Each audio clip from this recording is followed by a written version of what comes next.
The open front package would make this easy to steal, but why would you want to? Hello, my baby! Hello, my honey! Hello, my ragtime gal! Suddenly you kissed my wife! Baby, my heart's on fire! Legacy United continues to roll out with another remake of the main characters from Transformers Animated. And surprise, surprise, it's Bumblebee.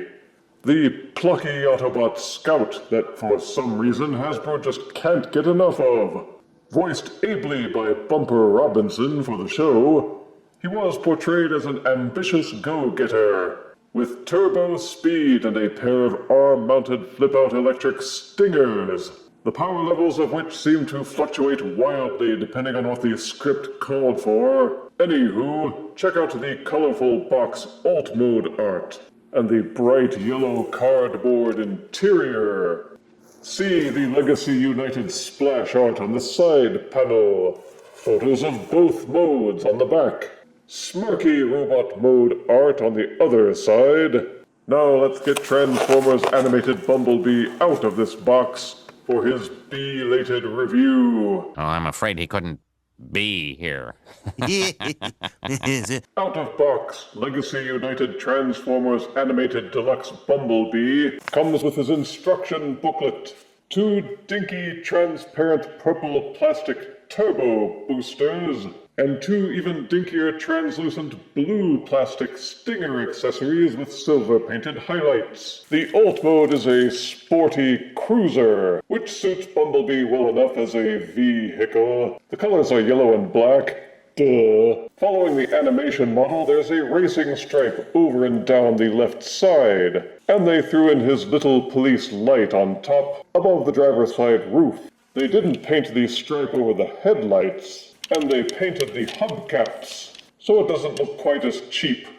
There's no paint on the back, though. The 2008 figure had paint highlights on the back, which makes the Legacy figure feel like it's taking a few steps backwards. And the top of the car is clear plastic, so there's some of the predictable color mismatching, and being able to see through the car windows isn't really a plus because you can see all the internal seams and hinges. The car silhouette is broken, with some pretty obvious transformation seams and hinges, not to mention the diminutive size makes the 5mm ports really stick out to the point of ugly. And that's my major gripe with this figure. Everything about it seems like it would have been better if it were just even 25% larger. If they had made the figure bigger, the seams would be less prominent, the tabs would be more robust, and the interlocking parts would fit better. Why does it always have to be either or in terms of engineering and size? What happened to the good old days when they did both?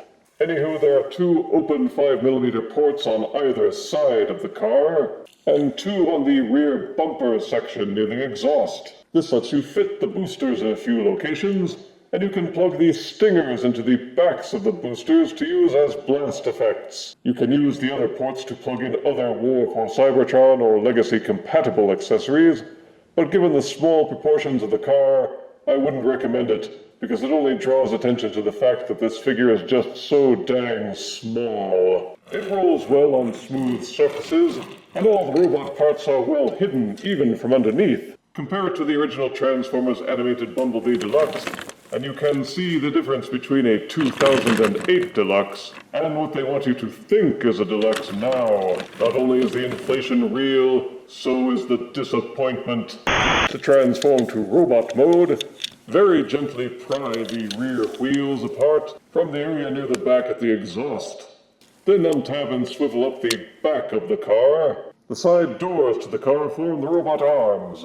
Gently pull those apart. They tab in back here when transforming to alt mode. Then hinge out the robot arm sections from the side, and the entire rear wheel section will angle downward.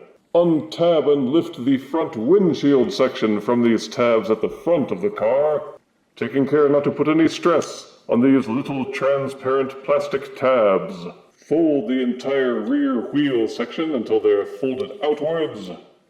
This will give you enough clearance to take the entire upper robot body section and fold it upwards. This hinge on the inside, near the robot pelvis, folds down and clicks into place. When transforming to robot mode, I found this hinge to be very difficult to get loose. But if you brace it near the back and put pressure on the hood of the car, then you should be able to manage it without risk of breakage. Give the robot lower body a 180-degree twist. The hood of the car is in two parts. Folded in half, there's a double hinge set on the inside. That allows you to extend it out and get enough clearance to rotate the robot head slightly backwards and allow the entire front windshield section to become inverted and become the robot chest. Flip out the robot fists from the inside of the forearms.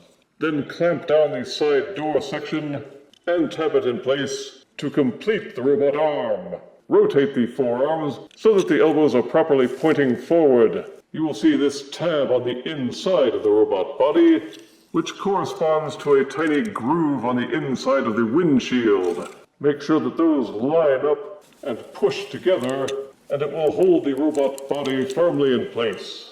Don't forget to square the shoulders up just a little bit so they're flush to the body. Separate the robot legs. Take the front hood sections of the car and fold those out. This will allow you to turn the car upside down and fold out the robot feet sections. Rotate the front wheel well section so it's inverted. Fold this little black tab out from the inside to become his kneecap, then clamp that section back down over the front of the robot shins. From underneath the foot, fold out the heel spur. Then to finish it all off, take the rear trunk section. This tab and groove fold up and clamp together, and then the rear exhaust folds back down to become his backpack. Legacy United Transformers Animated Deluxe Bumblebee's robot mode is small. They can brag about the engineering and the parts count all they want, but this figure is barely above core class in size and heft, and only about 4 inches in height. It'll be the runtiest deluxe on your shelf. Some might say that puts him more in scale to other figures, but to me it feels more like a deal Swindle would make.